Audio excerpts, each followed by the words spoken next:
Andrew did nothing wrong, and I can prove it. Chapter 4b Decay. As Andrew, we try to accept the olive branch from our mom, but as you reflect on it, you see the X cuts on her branch as she projects herself as a victim of circumstances, while everything that happened until now can be put behind for a better future. Ashley comes back and we proceed with the ritual, kill and dispose of most of them until it's time to sleep again. We wake up in the realm in between and we run away from a mysterious presence until we reach a long hallway where we discover it's Andrew. When he threatens to kill us, we shoot him in the head. The ending goes on to the same, just without him reacting over Ashley's vision, and we dispose of our parents. Chapter 6. The Decay of the Graves. We start this chapter as a soul, wandering to a big unknown, as we are identified as a grime soul. We move through a puzzle section that you keep going through the floors represented in the elevator, and when we reach the 4th floor, we enter a representation of what is the Graves' coffin. As in, a part. If you didn't notice, we are playing as Andrew's soul, and after we finish the family portrait, we have to buy groceries from our mom, which is pretty funny. Then we cook and change the clock to 6 PM, and we organize the table for everyone to eat. The entity says that this tells him nothing, and that we are great liars. We are sent to a second section of this dream flashback, I guess. This one represents the moral of the Graves' home life, where Andrew basically works as the mom and dad to Ashley, runs the house, and still gets yelled at by the mom. After we finish our tasks and open the doors, where we get Andrew's core memories of mom manipulating and guilt-tripping Andrew. With this, we unlock the ingredients to the perfect walking disappointment, and the entity sends us away, entering a new flashback. Andrew gets a perfect test score, just like you. If you pressed like and sub on this video, comment what's your favorite pet.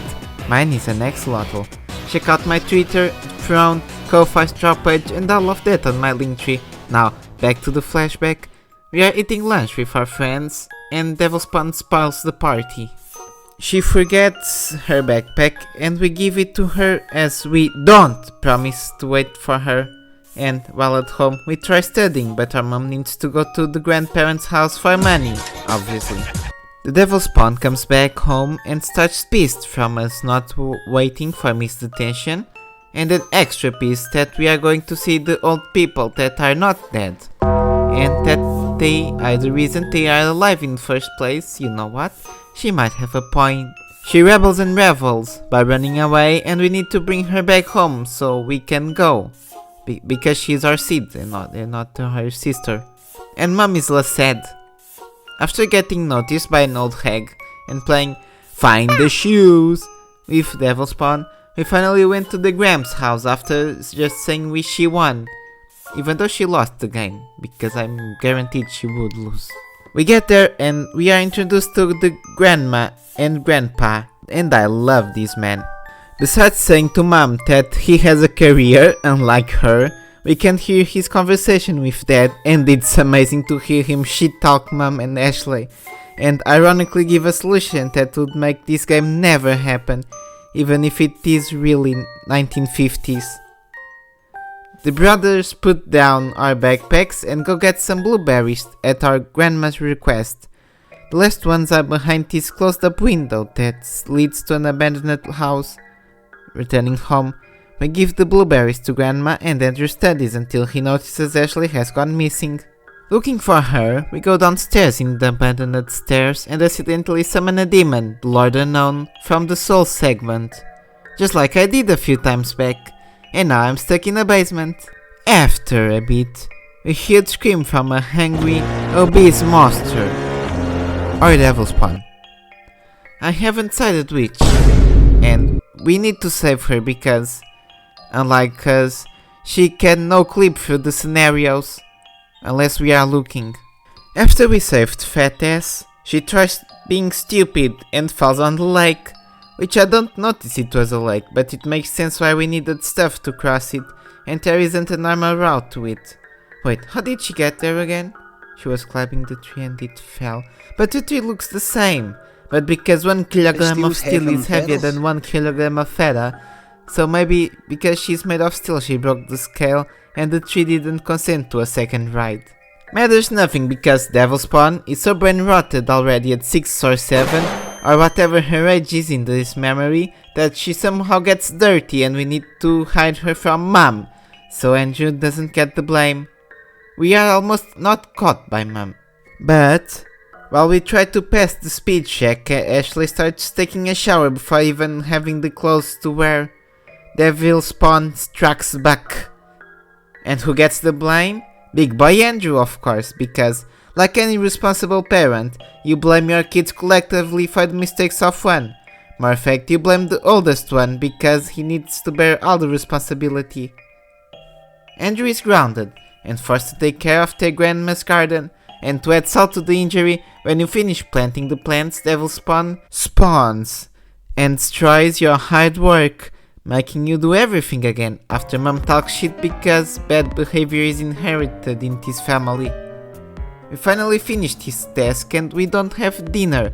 Grandma said that Mom said we weren't eating, but we know what really happened. Devil Spawn ate our food to expand her body until she and Andrew become Ornstein and Smog, our Pyro and his OC. When we go up to study, Ashley destroys our book and we have a meltdown that could be called, and this is what I will call it, the first murder raging. But Mom, she's called Renee by the way, of course she's French, stop us and has to talk about how we are older, so we need to do better, Senator. As a consequence, we barely pass our test and Andrew has a meltdown since everything he does that doesn't benefit Devil Spawn is not given importance. Cut back to the present, where the brothers are sleeping in a hitman's car, and we get out to buy some stuff in the nearby gas station and wash up a bit. After we get what we need, Ashley is in the restroom and the police appear, and like the natural criminal, we act like nothing has happened, and when the police see us doing something weird, aka cleaning it together, we hide in the woods until they get out. Andrew tries to push himself to use the trinket next time, and Ashley refuses, even when Andrew offers to recharge it right after. We start a fight over Andrew not being like they were kids, and he unloads on her until she is forced out to shut up. For a second, but still more than normal. We end up in a camping site where we sleep and Andrew gets a hold of the trinket after Devil Spawn decides to sleep on top of him. In the in-between realm, we see the demon and we are told that we are not supposed to be there. We start getting pursued by souls stuck in this realm. After a few flower stepping puzzles, Andrew ends up in a new room, starting in a cage similar to the one Ashley puts Andrew's bunny inside in the burial route. The objective is to restore Ashley's body, and after we do it, Devil Spawn in her true form drags the man back into the real life, and she's kinda mad, I guess. This is enough to spark another fight where she asks for Andrew to specify who is in his body, Andrew or Andy. We choose Andrew for now, and make her back off and slap her. A good old Evangelion slap. Not long after, some couple with a kid appears on our window and asks if they need to pay. We obviously don't know that, so we say they should be fine, and then we decide to sacrifice all of them. We find them and set up a ritual a few trees down the lane, and bait them by saying we found something cool. Unfortunately, Ashley opens her big fucking mouth, chooses to slap all the bodies, and promises the soul of the kid to the devil, so Andrew needs to go get him, because he ran away. And I genuinely don't like this part. Andrew goes after the kid, and after a small chase, we corner him in the car, but he has already called the police, and we have the option to kill him.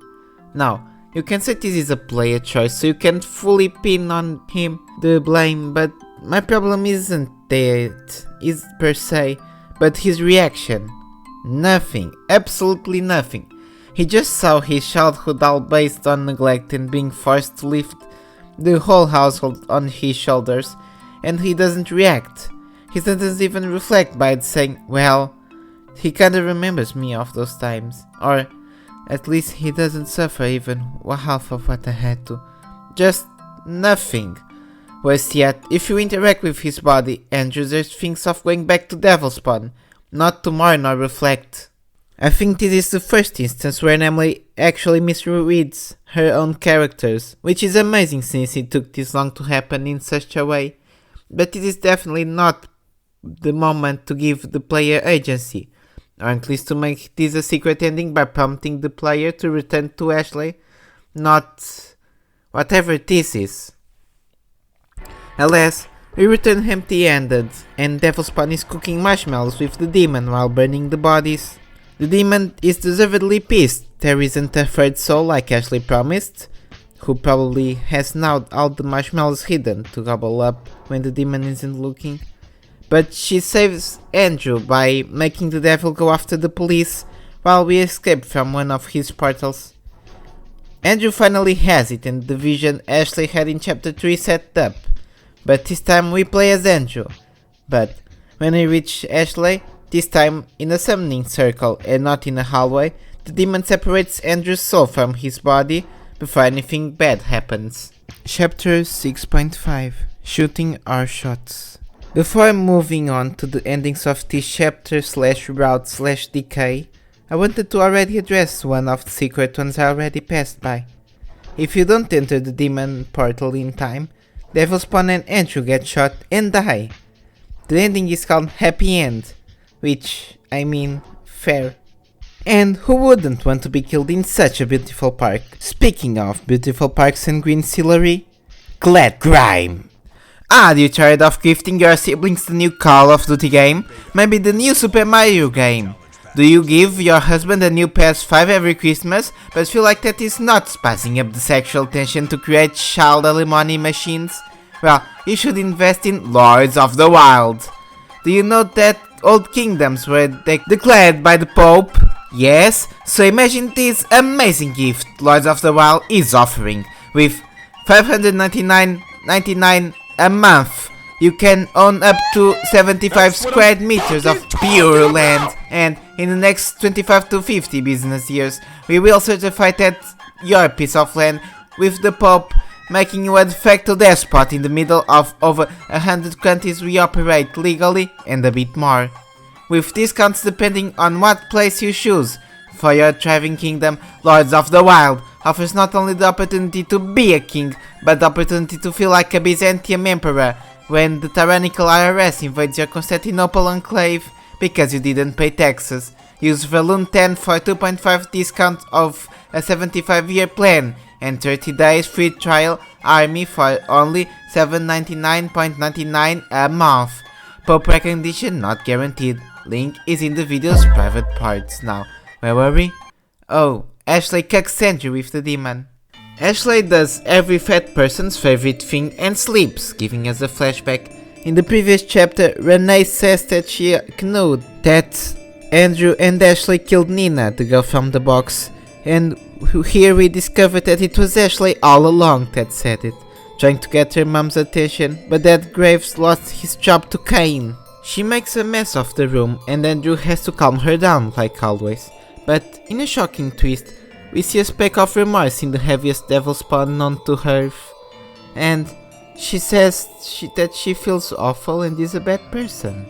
Waking up in the demon's house, Ashley decides that she will let Andrew cool off a bit and then resolve him, to the demon's disapproval.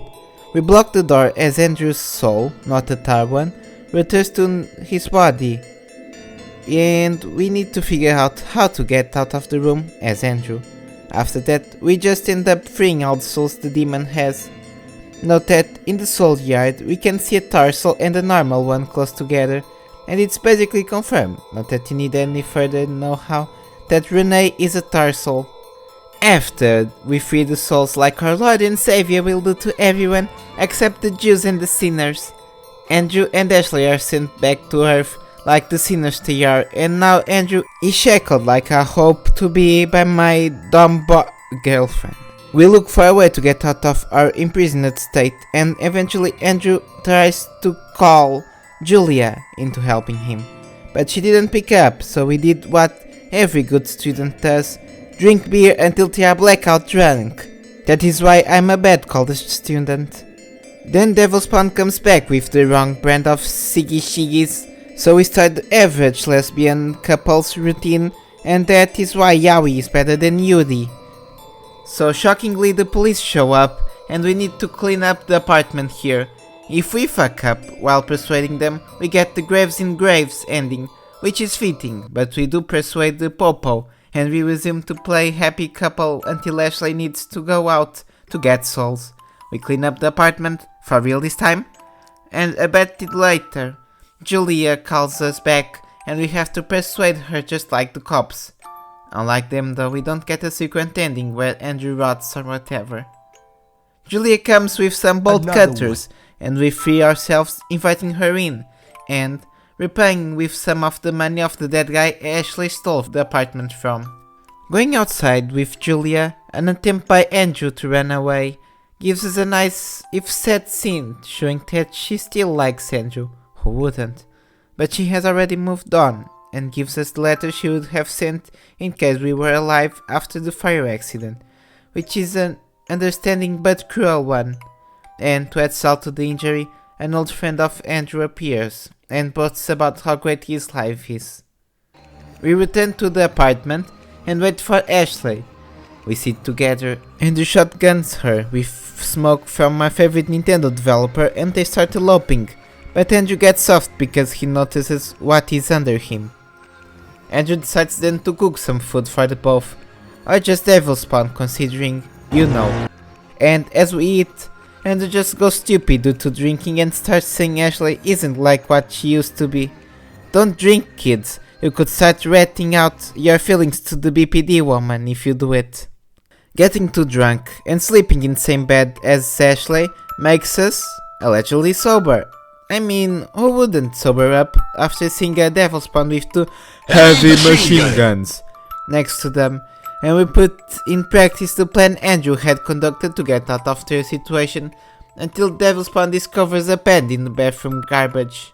They launch into a decaying discussion as Ashley keeps saying Andrew never prioritizes her and she feels left out, which, you know, ironic considering their situation.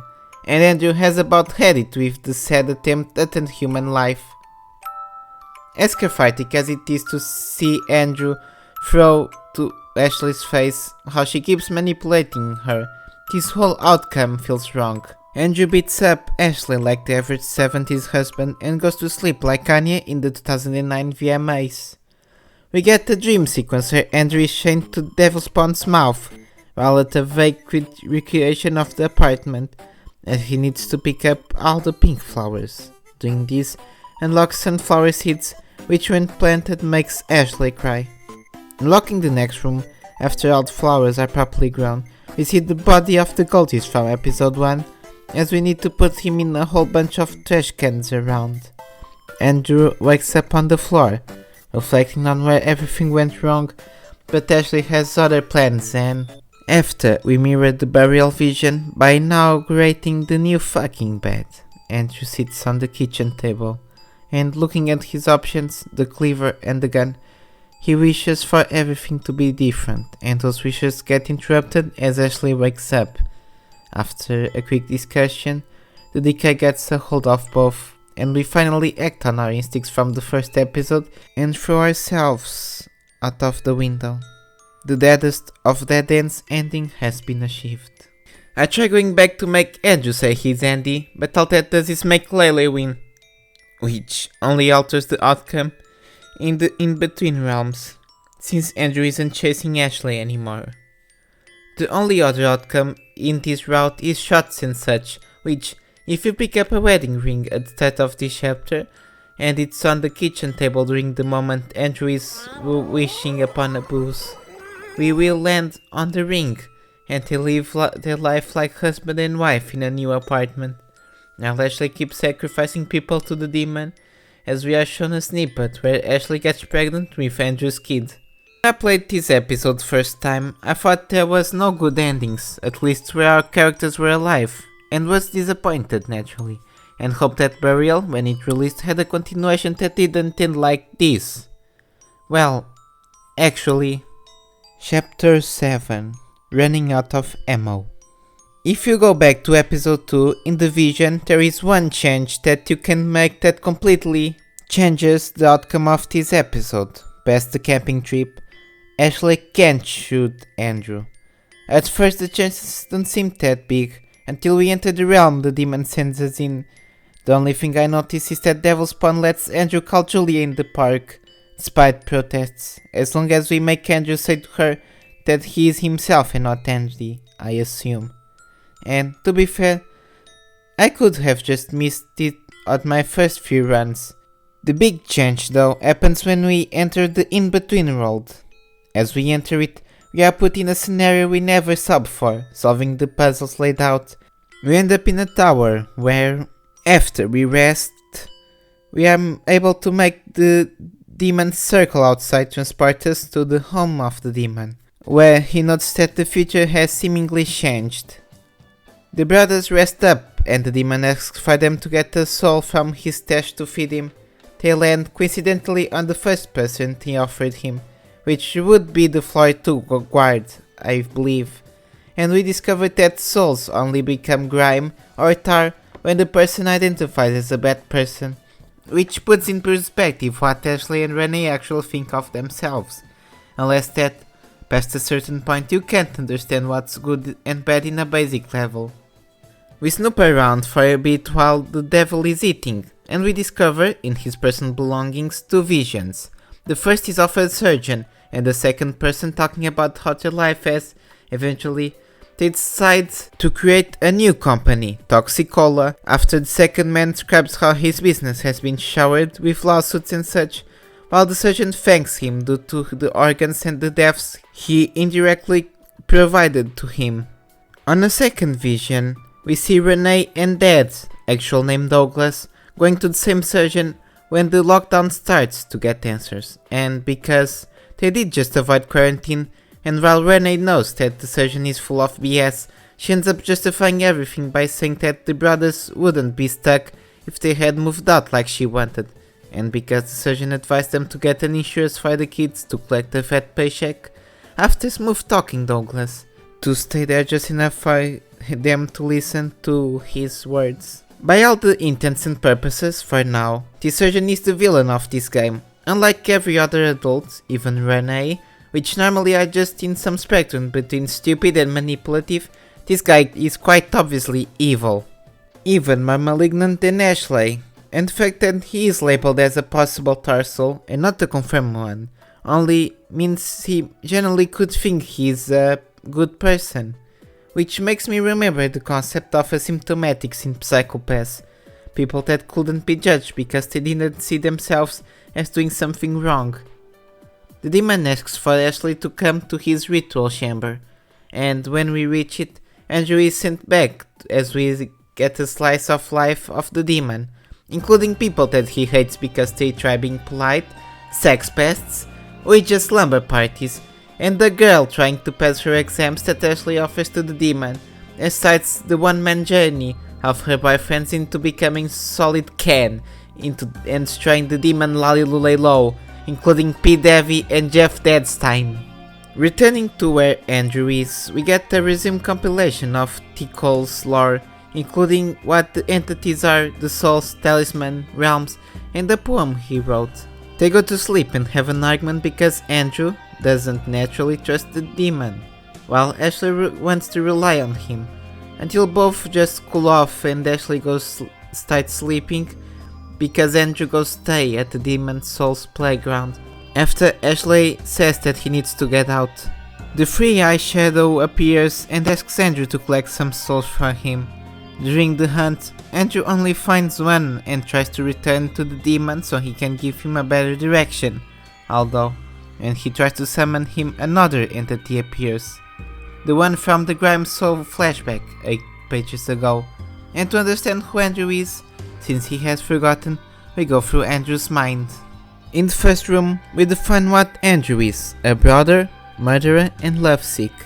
Next, we enter a zone that represents Andrew's lover, with an Ashley bunny watching the TV, purple flowers for Nina, yellow for Julia, and, taking this concept to the end, pink for Ashley.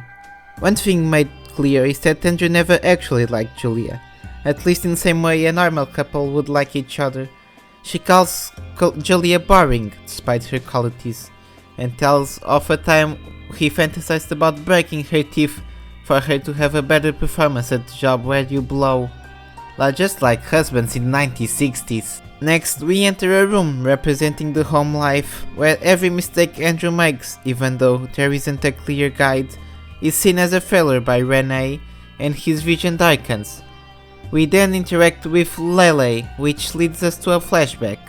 Andrew forges their mom's signature, and we see how Lele, even back then, clinged to Andrew, and in which ways that gave us more than incestuous devil spawn. The higher entity sees Ashley with great interest, and because Andrew lies, he keeps poking up around our mind. Next being a place that looks like a theater, where we add the people by the roles described, and I had a hard time doing it because it is written like this poetic sensibilities thingy, and it's hard.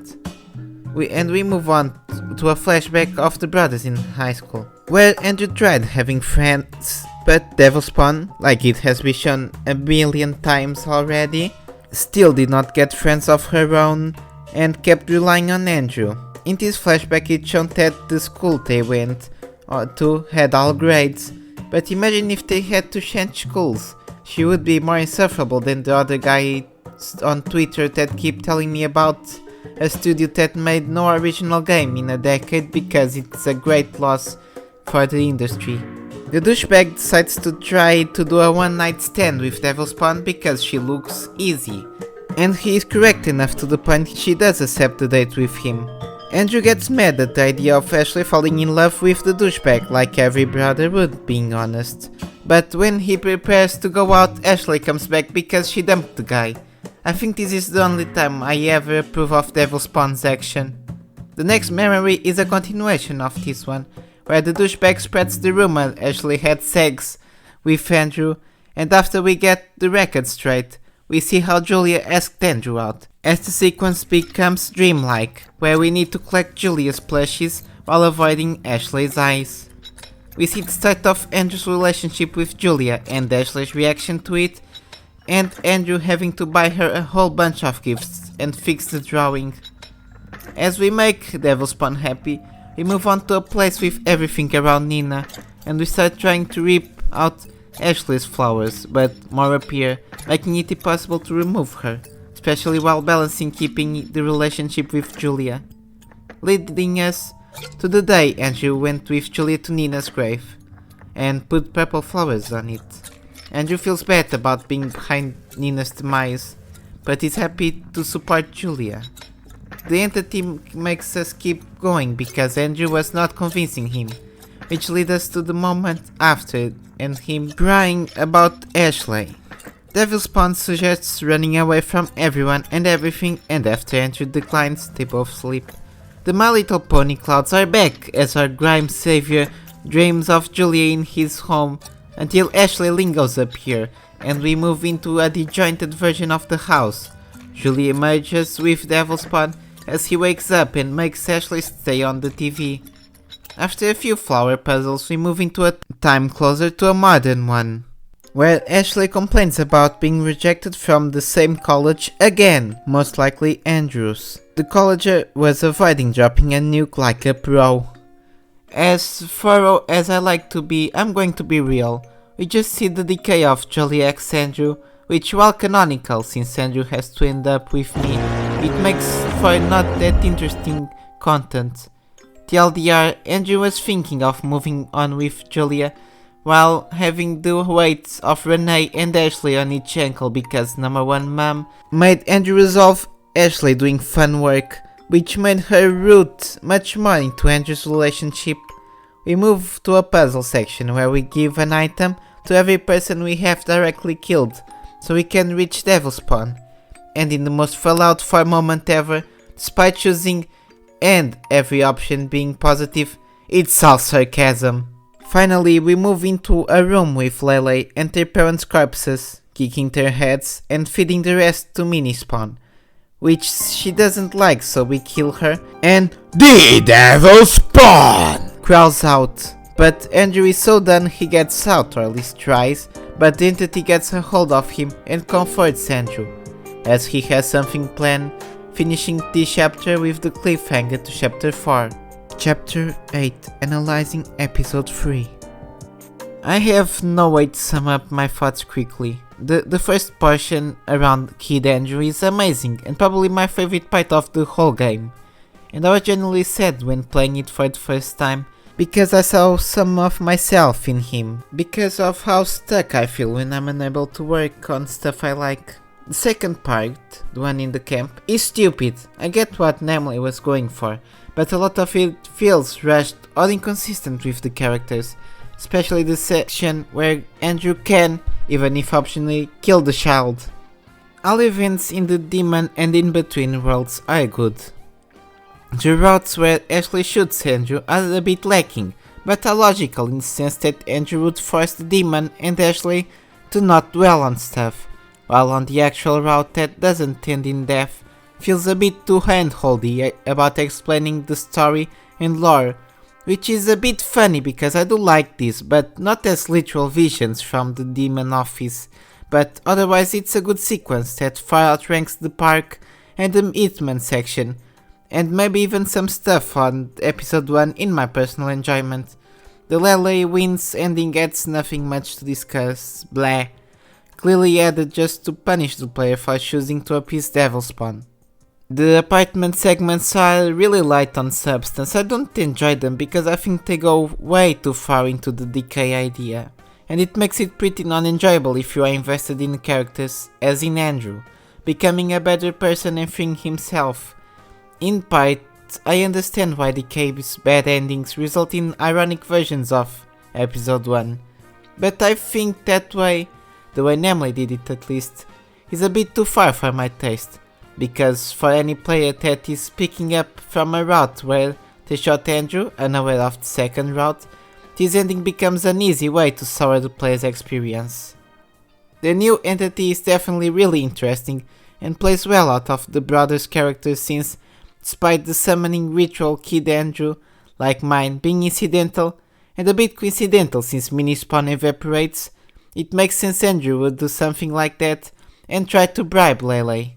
My only real complaint with the other story is that we only expanded the demon lore sideways again, and not deeper, but that is all fine by me considering we basically got the whole plot of why episode 1 happened in the first place. I like to give this story around 8. If I had given a score to episode 2, which I forgot, that would be a 7. And I gave episode 1 a 7.5, so I would say this is an improvement overall, but with the lower lows of the whole game. At the risk of sounding like a broken record, I will speedrun the brothers to address all the other characters. Andrew is still great and definitely positioned as the protagonist, and while there are moments that make me question how well his character will end in the end, due to Namely pushing him a bit too far into the kind of character you'd imagine from the version from Burial, I think he's still great, and I will not cry wolf for a few optional choices and 5 non-canon endings that serve you as a bittersweet game over, although it does make Burial way more interesting than Incest Core. Ashley is as good as ever, and I like how her morality is actually specified into basically being a rank of herself, in first place, Andrew in second, and everyone else after them.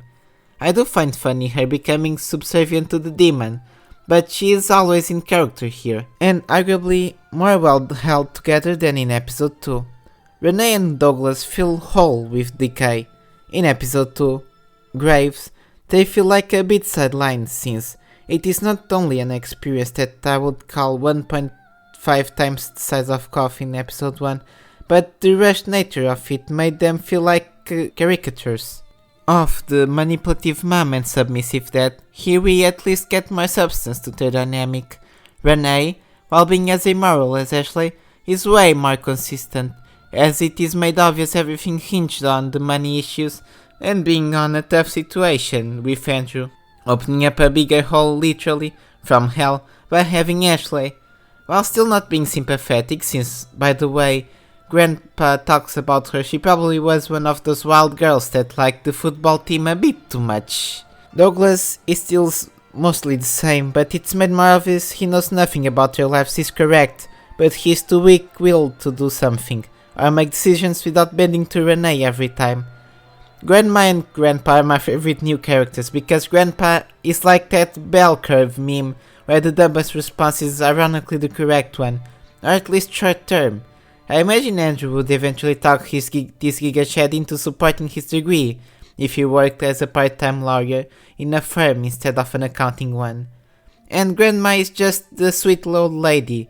The introduction only causes me some confusion that I'm sure will get addressed later on why Andrew never thinks of contacting them during the chapters.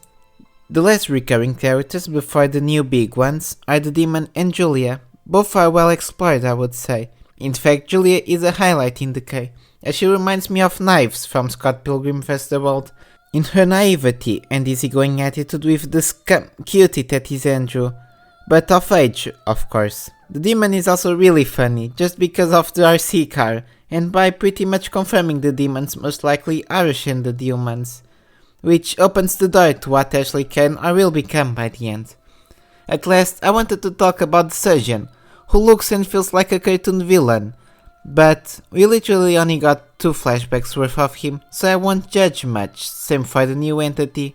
While there are still one-note characters, all the main characters of this piece have been made richer by introducing more concepts and character work through flashbacks or small interactions between points A and B, which makes me award this one a 9.5 out of 10 in character work. Really close to a 10, but some small issues exist that made me apprehensive to say this is the best Namely can do. We have achieved the pinnacle of RPG Maker without using RPG mechanics, and I really like it, although I feel like there are too many systems in the sense that they don't return fully. But variations of small inventory management and discovering the best path, but at this point all I want is that, whatever the ending is, or a secret one where it goes full trashy RPG, but I cannot give it a 9, just not a 10, because some mechanics made me feel really tired from seeing them, or being introduced to some new style of puzzle while the game is pretty much ending. I like the remixes and slowdown versions of the music, as well as the new tracks. The art style is still sharp, and magically, the funny My Little Pony clouds return, and I like them here, mostly because this episode is already way less grounded than the last two, so it doesn't stick out when it returns for an actual dream sequence, instead of a dream mix with flashback. I would give this a 10, maybe. Unlike those Chinese TikToks, I feel like grading actual art style and intent is worthless, unless it's majorly bad, or you can influence someone to do better by giving an 8 or so.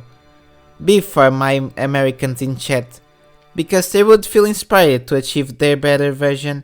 So while here a score in my artistic sensibilities is useless, I just know I appreciate this look and art style a lot, and how natural it feels, even though, upon further inspection, most characters look like Lynette but sad. In fact, what can I say here? Unlike Graves, that feels built around everything a normal family would feel. 2/3 of the game all reflect the theme of Decay, while porting the previous themes, of course.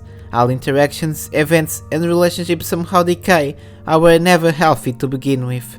We also have codependency, what being absent does to those you love, the rot and cruelty of society and many others, but all circling around the decaying of relationships and morals of the brothers.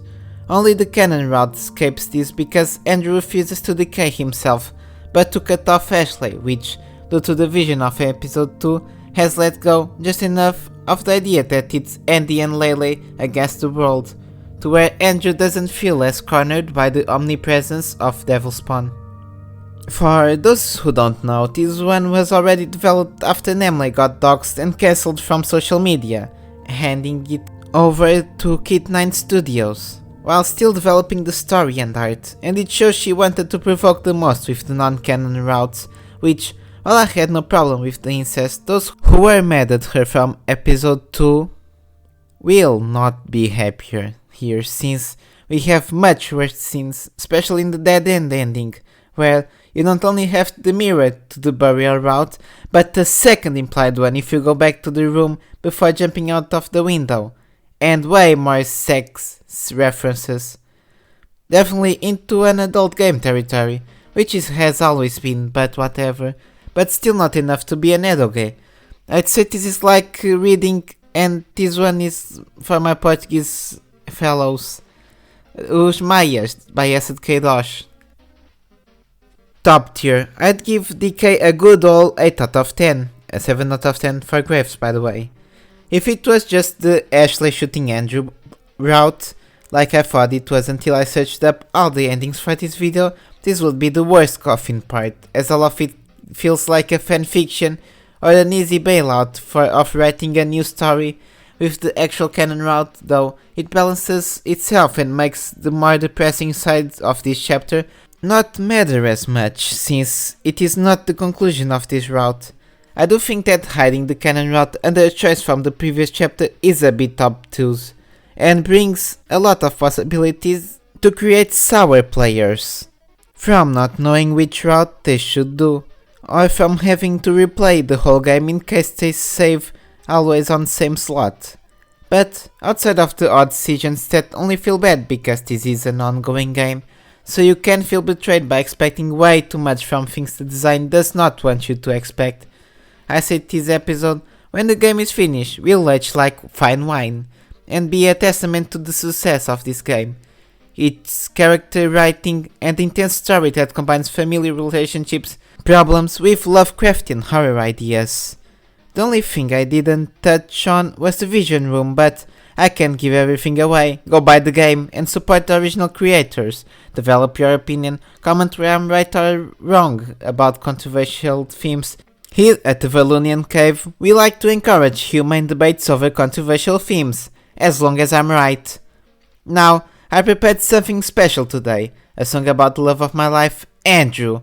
All 100% original, do not steal. So, for the best moment of the night, I'd like to remember everyone to like, sub, comment, and check my Linktree with all my donation, spots and straw page, where I accept Q&A stuff and suggestions. Now, I present you Andrew's song.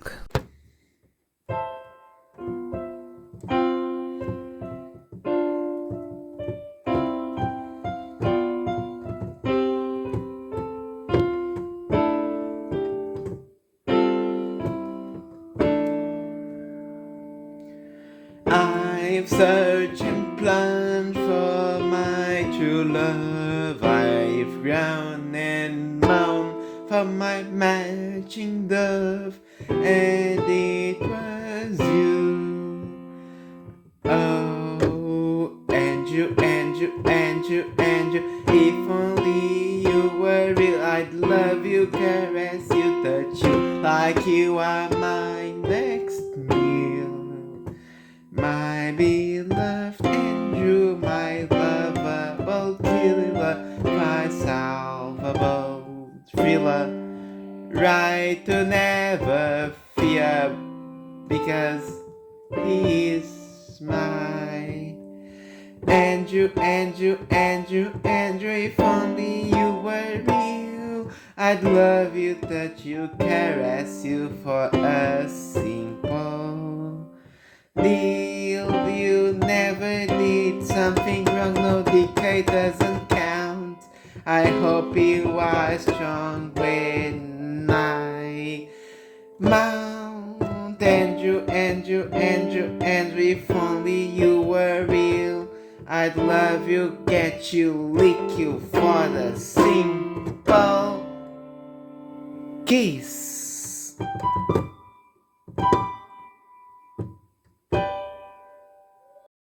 I'm never letting him out of the basement again.